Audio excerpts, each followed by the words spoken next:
Welcome to the DSCG Home Classes, a digital initiative taken by Directorate of School Education, Jammu. Myself, Dr. Antima Sharma, posted at GMS Kamsar Poonch. I will teach you the chapter 5th of class 7th, Acid, Bases and Salt.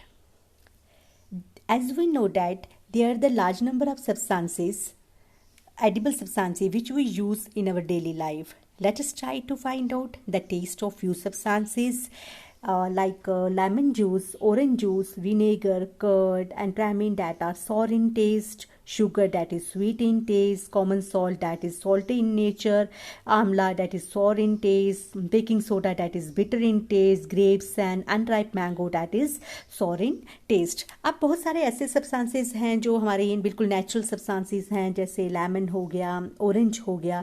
ये सारे के सारे substances क्या होते हैं? ये खट्टे होते हैं. जैसे शुगर जो है ये मीठा है, आंवला खट्टा है, बेकिंग सोडा जो है ये बिटर इन टेस्ट है. अब ये ऐसे सब्सटेंसेस क्यों खट्टे होते हैं या मीठे होते हैं या कड़वे होते हैं कि इनकी कौन सी नेचर है? ये क्या एसिडिक नेचर से बिलोंग करते हैं या बेसिक नेचर से बिलोंग करते हैं या ये सॉल्टी नेचर से बिलोंग करते हैं? तो वही वन बाय वन हम पढ़ेंगे कि एसिडिक नेचर वाले सब्सटेंसेस कौन से होते हैं, उनके अंदर कौन से एसिड्स हैं जिसकी वजह से वो सॉर इन टेस्ट होते हैं, या बेसिक कौन से सब्सटेंसेस होते हैं बेसिस जिनके अंदर जो टेस्ट है वो बीटर होता है. ये डिस्कस करेंगे वन बाय वन. अब जैसे सबसे पहले हम जो डिस्कस करने वाले हैं वो that are the acids. Acids are बच्चों, acids are generally sour in nature. ज़्यादातर जो एसिड्स हैं ये सारे के सारे क्या होते हैं? मीन्स खट्टे होते हैं. जो acid derived from the Latin word that is the acere. ठीक है. And acids are those substances that are sour to taste and have acidic ingredients and their solutions are acidic. अब ये जो एसिड्स होते हैं ये एक तो खट्टे होते हैं, ठीक है, इनके अंदर इंग्रेडिएंट्स जो हैं वो भी एसिडिक हैं और इनकी सोल्यूशन भी क्या है? एसिडिक है. तो ऐसे सब्सटेंसेस को हम कहते हैं एसिड्स. अब ये आगे है सोर्सेज ऑफ एसिड्स. अब ये जो एसिड्स हैं इनके सोर्स क्या हैं? अब कुछ एसिड्स जो होते हैं वो नेचुरल होते हैं, कुछ एसिड्स क्या होते हैं? आर्टिफिशियल सोर्सेज हैं. मगर अगर हम बात करें कि नेचुरल एसिड्स कौन से हैं, उनके सोर्सेज क्या हैं, तो सबसे पहले हम एग्जांपल करेंगे दैट इज़ द लेमन. ये लेमन के अंदर जो एसिड होता है that is the citric acid, और इसी वजह से लेमन जो है ये खट्टा होता है. अब टोमेटो है जो इसके अंदर भी एसिड एक प्रेजेंट है, जिस उस एसिड को हम एक्सॉलिक एसिड कहते हैं. और ग्रेप्स जो है, ग्रेप्स के अंदर जो एसिड है that is the tartaric acid है. मिल्क के अंदर जो एसिड है या दही के अंदर जो एसिड है that is the lactic acid है. एंड के अंदर जो एसिड है that is the formic acid है. एप्पल के अंदर जो एसिड प्रेजेंट होता है that is the malic acid है.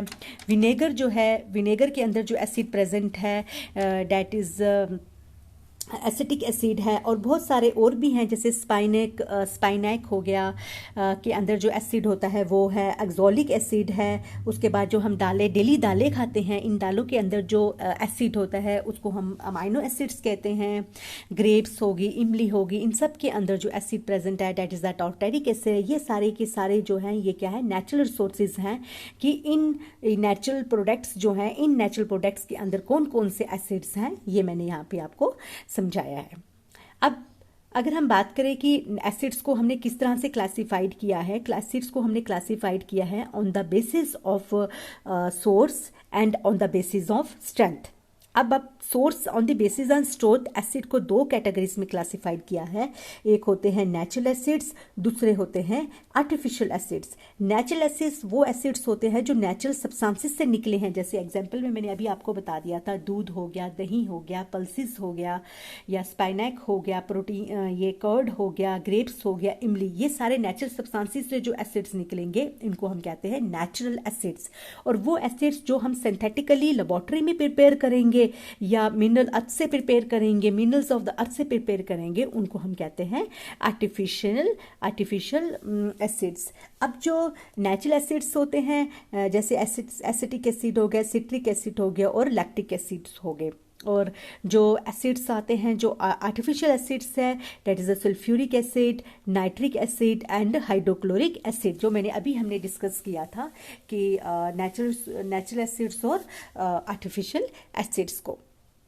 अब नेक्स्ट आता है हमारे कि अब दूसरी जो क्लासिफिकेशन है एसिड्स की, इसको हमने क्लासिफाइड किया है on the basis on strength. Strength के बेसिस पे हमने इसको क्लासिफाइड किया है। अब स्ट्रेंथ के बेसिस पे क्लासिफाई किया तो इसका मतलब कि कुछ एसिड्स क्या होते हैं, स्ट्रॉन्ग होते हैं, और कुछ एसिड्स क्या होते हैं, वीक होते हैं। वो एसिड्स जो स्ट्रॉन्ग है that are corrosive in nature and cause burns on skin.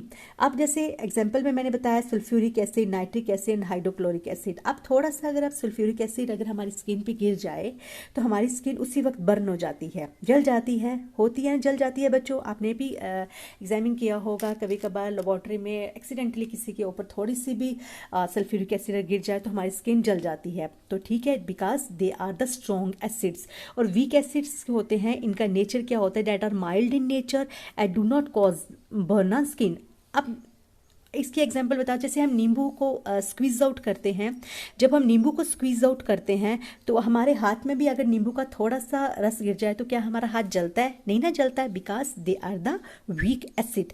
Example में सिट्रिक एसिड, लैक्टिक एसिड, दूध। अब दूध के अंदर जो एसिड होता है that is the lactic acid. Lactic acid और ऑल्सो वीक एसिड। क्या दूध हमारे ऊपर गिर जाता है थोड़ा सा तो क्या हमारा हाथ जलता है? नहीं ना जलता। तो ऐसे एसिड्स को हम कहते हैं वीक एसिड्स। अब एसिड्स की प्रॉपर्टीज़ क्या हैं कि ये जो एसिड्स होते हैं ये क्या होते हैं, इनकी प्रॉपर्टीज़ क्या हैं। फर्स्ट प्रॉपर्टी तो मैं जैसे फर्स्ट स्लाइड से लेके अभी तक बताती आ रही हूँ, डेट आर द सोर इन टेस्ट। ये क्या होते हैं, टेस्ट में क्या होते हैं, सारे के सारे जो होते हैं ये क्या होते हैं, खट्टे होते हैं। सैलुबल वाटर, ये वाटर में बड़े आराम से जितने भी एसिड्स हैं वो वाटर में सैलुबल हो जाते हैं। और ये they are the good source of electricity, they conduct electricity, they are corrosive in nature. But one thing remember, मैंने लिखा प्रॉपर्टीज ऑफ एसिड्स में फोर्थ पॉइंट लिखा corrosive nature. Only mineral acids are corrosive in nature. कौन से acids? Only mineral acids. Mineral acids का मतलब क्या हो गया, artificial acids are corrosive in nature but not the natural acids. Okay, and last is it can be stored in plastic and glass container. जब भी हम इनको स्टोर करेंगे तो हम हमेशा इनको प्लास्टिक और ग्लास कंटेनर में ही स्टोर करेंगे। नेक्स्ट आता है हमारा एसिड की तो बात हो गई। अब हमारे आते हैं, क्या आता है, that is the bases. Bases क्या होते हैं? Bases are generally bitter in taste. The substances that are bitter to taste and have basic ingredients and their solutions are basic in nature. जो टेस्ट में क्या होते हैं, खट्टे होते हैं, उनके इंग्रेडिएंट्स भी क्या है, बेसिक है, उनकी सोल्यूशन भी बेसिक इन नेचर है। तो ऐसे सब्सटेंसेस को हम कहते हैं बेसिस। अब ये बड़ी अच्छी मैंने एग्जांपल्स आपको समझाने के लिए, जैसे हम घर में टाइड यूज़ करते हैं या कॉलिन यूज़ करते हैं या सोप हम घर पे यूज़ करते हैं या बाथरूम क्लीनर हम यूज़ करते हैं या टाइल्स क्लीनर्स यूज़ करते हैं या सर्फ यूज़ करें, ये सारे के सारे ये जो है ये क्या है, ये बेसिस हैं। ये क्या है, बेसिस है। अब मिल्क मैग्नीशिया जो है that is basic. Ammonia, drain cleaner, soap, blood, antacid tablets, baking soda, ये सारे के सारे क्या हैं, क्या हैं, बेसिस हैं। क्या हैं, बेसिस हैं। अब आते हैं कि हमने भी बेसिस को भी क्लासीफाई किया है on the basis of strength. अब बेसिस जो होते हैं कुछ स्ट्रॉन्ग बेसिस हैं और कुछ क्या आते हैं, वीक बेसिस। स्ट्रॉन्ग बेसिस हो गए जैसे सोडियम हाइड्रोक्साइड, पोटाशियम हाइड्रोक्साइड, और वीक बेसिस हो गया magnesium hydroxide and ammonium hydroxide. अब बेसिस की प्रॉपर्टीज क्या है कि bases are bitter to taste. जो ये होते हैं ये खाने में क्या होते हैं, खट्टे होते हैं, स्लिपरी टू टच, ये बड़े स्लिपरी होते हैं। बेस्ट एग्जांपल हम डेली यूज़ करते हैं, एक दिन में कितनी बार बच्चों हम यूज़ करते हैं घर पे सोप। क्या सोप स्लिपरी टू टच होता है ना, होता है ना बच्चों, स्लिपरी टू टच। तो ये क्या है, that is the base. Most of the bases are soluble in water. बहुत सारे बेसिस पानी में घुल भी जाते हैं but only alkalis and few bases are not soluble in water और they also conduct electricity. Acid और बेसिस की अगर सिमिलर कैरेक्टरिस्टिक्स देखा जाए तो वो यही है, दे कंडक्ट इलेक्ट्रिसिटी। एसिड्स भी इलेक्ट्रिसिटी को कंडक्ट करते हैं और जो बेसिस हैं वो भी इलेक्ट्रिसिटी को कंडक्ट करते हैं। अब बहुत सारे बेसिस हैं जो हम कहाँ कहाँ यूज़ करते हैं। जैसे फर्स्ट जो है सोडियम हाइड्रोक्साइड जो बेस है is used in the manufacture of soap, paper and synthetic fibre rayon. Calcium hydroxide जो है ब्लीचिंग पाउडर बनाने में मदद करता है। कैल्शियम हाइड्रोक्साइड जो है ये सल्फर डाइऑक्साइड को क्लीन करने में मदद करता है, which is caused by the exhaust that is found in power plants and factories में ये यूज़ होता है। उसके बाद आ जाता है कि ये बात हमने जितनी भी हम बात की, हमने ये एसिड्स की या बेस की। अब हम बात करेंगे कि इंडिकेटर क्या है। Indicator are substances that are used to test whether a substance is acid और बेस। समझ आई बात बच्चों आपको? अब ये क्या होता है, इंडिकेटर ये होता है कि अब हम किस तरह से हम यूज़ करेंगे एक test use to test whether substance is weakly whether substance acidic और बेस। मैंने आपको पहले कहा कि डैट एक एसिड्स होते हैं, ये क्या होते हैं, सॉर इन टेस्ट होते हैं, बेसिक्स जो होते हैं ये बिटर इन टेस्ट है। अब बच्चों एक बात तो बहुत अच्छी है, अगर आप मुझसे पूछते हो तो मेरे को ज़्यादा अच्छा लगता कि हर सब्सटेंस को हम टेस्ट नहीं कर सकते, हर सब्सटेंस को हम टच नहीं कर सकते। क्यों? क्योंकि ये पॉइजनस भी हो सकता है, हर कोई भी सब्सटेंस पॉइजनस भी हो सकता है। जो सब्सटेंसेस मैंने आपको बता दिए कि हाँ ये दही, दूध, ये सारे सॉरिन टेस्ट हैं, इमली सॉरिन टेस्ट है। बेसिस में मैंने आपको एग्जांपल्स बता दी, सोप हो गया, ये बेकिंग सोडा हो गया, ब्लीचिंग पाउडर हो गया, कि ये सारे क्या हैं, वो है। मगर एक बात है कि अब हर सब्सटेंस को हम टच नहीं कर सकते, हर सब्सटेंस को हम टेस्ट नहीं कर सकते। वो क्यों? क्योंकि कुछ सब्सटेंसेस क्या होते हैं जिनको हाथ लगाना हमारे लिए डेंजरस है। तो इसी को दूर करने के लिए एक और मेजर जिसे हम कह सकते हैं hero, that is the indicator. वो इंडिकेटर हमें बताएगा कि वेदर सब्सटेंस इज एसिडिक और बेसिक। अब जो कुछ इंडिकेटर्स जो होते हैं वो एसिडिक हो, कुछ इंडिकेटर्स जो होते हैं वो नेचुरल होते हैं, कुछ सिंथेटिक होते हैं। तो जैसे नेचुरल इंडिकेटर जो है date is the litmus, turmeric तो आप जानते ही हो क्या होती है, हल्दी, चाइना रोज़ एक फ्लावर का नाम है, रेड कैबेज भी आप जानते ही हो कि क्या होता है। अब सिंथेटिक जो इंडिकेटर होते हैं डेट इज़ मिथाइल ऑरेंज फिनोलेथिलीन। अब ये जो नेचुरल इंडिकेटर है लिटमस इज एक्सटेंसिवली यूज्ड। सबसे ज़्यादा जो इंडिकेटर यूज़ किया जाता है वो कौन सा है? लिटमस। और आपको एक बात बताऊं कि ये जो लिटमस है, ये जो लिटमस है ये एक लाइकन से ड्राइव किया गया है। लाइकन एक एसोसिएशन होती है, फंजाई और एल्गी की एक एसोसिएशन होती है, उसको हम लाइकन्स कहते हैं, और लिटमस जो है वहाँ से प्रिपेयर किया गया है। अब जो ये लिटमस सोल्यूशन होती है, कौन सी सोल्यूशन, जो लिटमस सोल्यूशन होती है वो कौन से कलर की होती है? पर्पल कलर की होती है। किस कलर की होती है? पर्पल कलर की होती है। बट जो लिटमस पेपर होता है वो 2 टाइप्स का होता है। एक होता है ब्लू लिटमस, कौन सा होता है? ब्लू लिटमस, और दूसरा होता है रेड लिटमस। अब ब्लू लिटमस या रेड लिटमस से हमें पता चल जाता है, ये जो पेपर की स्ट्रिप्स होती हैं इसमें हमें पता चल जाता है कि वेदर इट इज़ एसिडिक और बेसिक। अब क्या होता है कि जो ब्लू लिटमस पेपर होता है ये does not change its colour, in base, but it's always remains same in base, but it turns change in acid solution. But in case of the red litmus, it will not change in color in acidic solution, but turns blue in the basic solution. ठीक है, जिससे हमें पता चल जाता है कि ये एसिडिक है या बेसिक है। अब बात आ जाती है टर्मरिक, हल्दी। जैसे सपोज हम घर में बहुत बार क्या होता है कि हम खाना खाते खाते हमारे कपड़ों के ऊपर इधर हल्दी लग गई, हल्दी का दाग लग गया ना, तो हम क्या करते हैं, जब हमारे ऊपर हल्दी का दाग लग जाता है तो हम एकदम से उसको सोप से धोते हैं। हल्दी किस कलर की थी? येलो कलर की थी।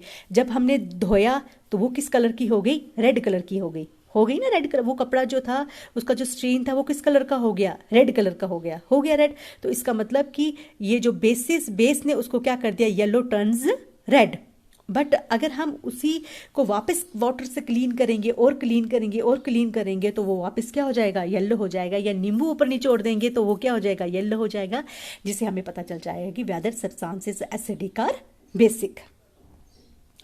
अब नेक्स्ट आ जाता है न्यूट्रलाइजेशन रिएक्शंस क्या होती हैं।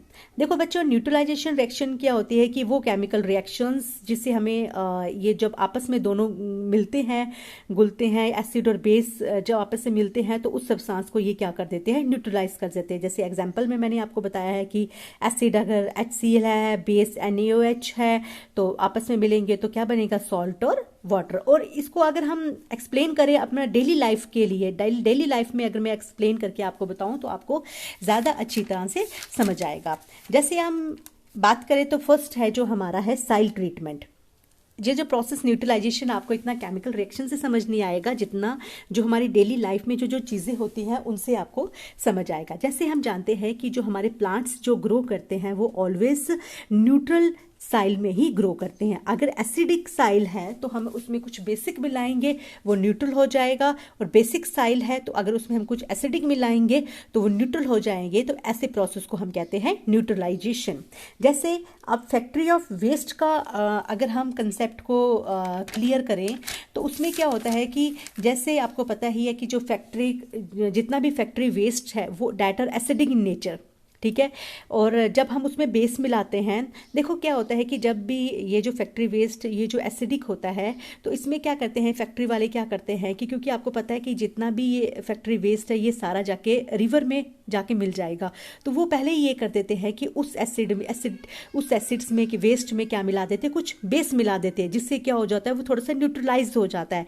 क्यों? क्योंकि जब वो वेस्ट पानी में जाएगा तो वो क्या होगा, एक्वेटिक लाइफ इफेक्ट करेगा। तो उससे क्या होता है कि बेस मिलाने से क्या होता है, एसिड और बेस की न्यूट्रलाइजेशन से क्या होगा कि इफेक्ट जो aquatic life does not get affected. उसके बाद था स्ट्रिंग्स ऑफ थर्ड न्यूट्रलाइजेशन जो है that is the strings of ant and बीज। अब ये भी बड़ी इंपॉर्टेंट है। कभी कभार क्या होता है या चींटी एंट या बी हमें अगर बहुत बार क्या होता है कि ये हमें बाइट कर जाती है। अब जब ये बाइट कर जाती है तो इसका मतलब कि जब एंट हमें बाइट करती है तो इसने हमारी बॉडी के अंदर इंजेक्ट किया फॉर्मिक एसिड। उस फॉर्मिक एसिड के इंजेक्ट होने से हमें थोड़ी सी सेंसेशन होना स्टार्ट हो जाती है, होती है ना सेंसेशन, हमारा थोड़ा जलना, इरिटेशन, ईचिंग होना स्टार्ट हो जाती है। उस चीज़ को ख़त्म करने के लिए हम क्या करते हैं, या बेकिंग सोडा या हाइड्रोजन कार्बोनेट या कैलमाइन सोल्यूशन को यूज़ करते हैं to treat the ant bite. अब देखो एसिड पहले था, बेस हमने थोड़ा सा डाल दिया, दोनों में क्या हो गया, दोनों एसिड ने बेस दोनों न्यूट्रलाइज हो गए, तो हमारी जो पेन भी है वो क्या हो गई, ठीक हो गई। अब आता था preserving of milk for a short period. अब आपको पता ही है कि मिल्क के अंदर क्या होता है, लैक्टिक एसिड होता है। जो मिल्क वेंडर्स होते हैं, मिल्क वेंडर्स क्या करते हैं, आपको पता है कि मिल्क वेंडर्स जो होते हैं इन्होंने एक जगह से दूसरी जगह पर तक मिल्क क्या करना होता है, सर्कुलेट करना होता है। और बहुत उनको ये भी डर होता है कि कहीं मिल्क जो है वो दही ना बन जाए, तो वो क्या कर देते हैं, मिल्क के अंदर लैक्टिक एसिड है, आपको पता है, वो कहते हैं कि ये नो लैक्टिक एसिड से कहीं लैक्टिक एसिड जो है, जो कुछ बैक्टीरिया हैं दूध में, वो ना ये कन्वर्ट करके दही में कन्वर्ट करते हैं जिससे हमारा नुकसान हो जाए। तो वो क्या करते हैं कि थोड़ा सा बेकिंग सोडा, समझ आइए आपको बात, थोड़ा सा क्या मिला देते हैं, बेस मिला देते हैं। जब वो उसमें बेस मिला देते हैं तो वो क्या हो जाता है, न्यूट्रलाइज होता है। क्या हो जाता है, न्यूट्रलाइज हो जाता है। That is turn neutralises and milk does not cradle. और नेक्स्ट सबसे इंपॉर्टेंट हमारा आ जाता है इनडाइजेशन। आप जैसे या बच्चों जानते ही हैं कि हम कभी हमारे स्टोमैक जो है इसमें HCl प्रोड्यूस होता है। वो HCl हमें क्या हेल्प करता है कि हमारे खाने को डाइजेस्ट करता है। बट हम एक फ्रेज हमेशा इंग्लिश में बोलते हैं, excess of everything is bad. जब ये ज़्यादा HCl हमारे स्टोमक में बनना स्टार्ट हो जाए तो हमें हाइपर एसिडिटी हो जाती है। जब हमें हाइपर एसिडिटी हो जाती है तो हम बोलते हैं उफ, इन्फ्लेमेशन फील हो जाती है, हम बोलते हैं ओह हमारा पेट फूल गया, हमें गैस आती है, हमें गैस बनना शुरू हो जाती है, हमें एसिड्स निकलना स्टार्ट हो जाता है। उसको न्यूट्रलाइज करने के लिए हम एक बेस लेते हैं, उस बेस को हम बोलते हैं एंटासिड्स। जब हम उसको न्यूट्रलाइज करने के लिए हम क्या लेते हैं, बेस, उस बेस को हम क्या बोलते हैं, एंटासिड्स। अब वो बेस कौन सा एंटासिड लेते हैं, हम मिल्क ऑफ मैग्नीशिया ही ले जाते हैं, ले लेते हैं। That is the basic substance that can neutralise the acid of the stomach, जिससे हमारा वो जो एसिड है वो क्या हो जाता है, न्यूट्रलाइज हो जाता है बेस डालने से, और हमारी एसिडिटी भी बिल्कुल ठीक हो जाती है। और ये को आपका चैप्टर था बच्चों कि एसिड्स क्या होते हैं, बेसिस क्या होते हैं, सॉल्ट्स क्या है, किस तरह से एसिड और बेस को हम न्यूट्रलाइज करके हम प्रॉब्लम्स को दूर कर सकें। तो ये आपका चैप्टर था, और अगर आपको पसंद आता है तो ठीक है, आपको, मुझे लगता है कि आपको पसंद आएगा।